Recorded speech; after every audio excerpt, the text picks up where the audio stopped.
Every time she goes out, Primrose deals with ignorant comments about her disability, but some incidents have been far more sinister. She asked us to hide her identity.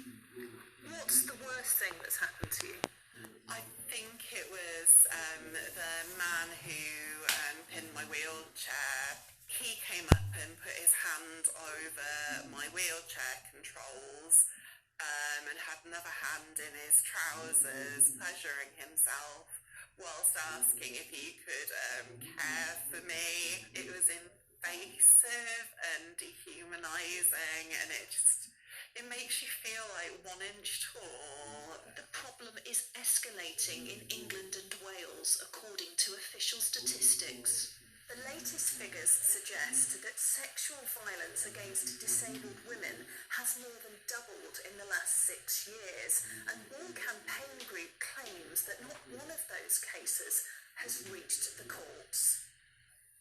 Victims want better training for police officers to improve conviction rates. What I found is when speaking with survivors, they'll say things to me like, well, the police didn't believe that I could have been assaulted because they sort of thought, well, who would want to hurt a disabled person? Or they thought, well, disabled people aren't having sex.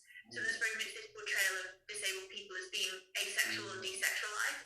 Those involved in training police officers say the conduct does not follow guidelines. What our training makes very clear is that you cannot have the diminishing or the demeaning of what the allegation is. The allegation, if somebody comes to a police station or calls the police and makes an allegation of sexual assault, this is a serious matter to be believed at the point of reporting and then investigated fully.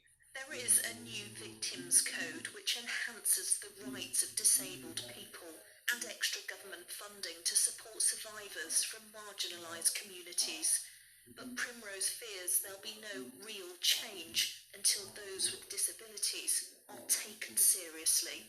Lisa Dowd, Sky News. Well, in response, a CPS spokesperson said, "We are working closely with victim services to improve how we communicate with victims to help them understand and support them through the process. Our prosecutors also undergo trauma training to ensure that they are able to evaluate evidence whilst taking into consideration how trauma can impact on memory, behaviour and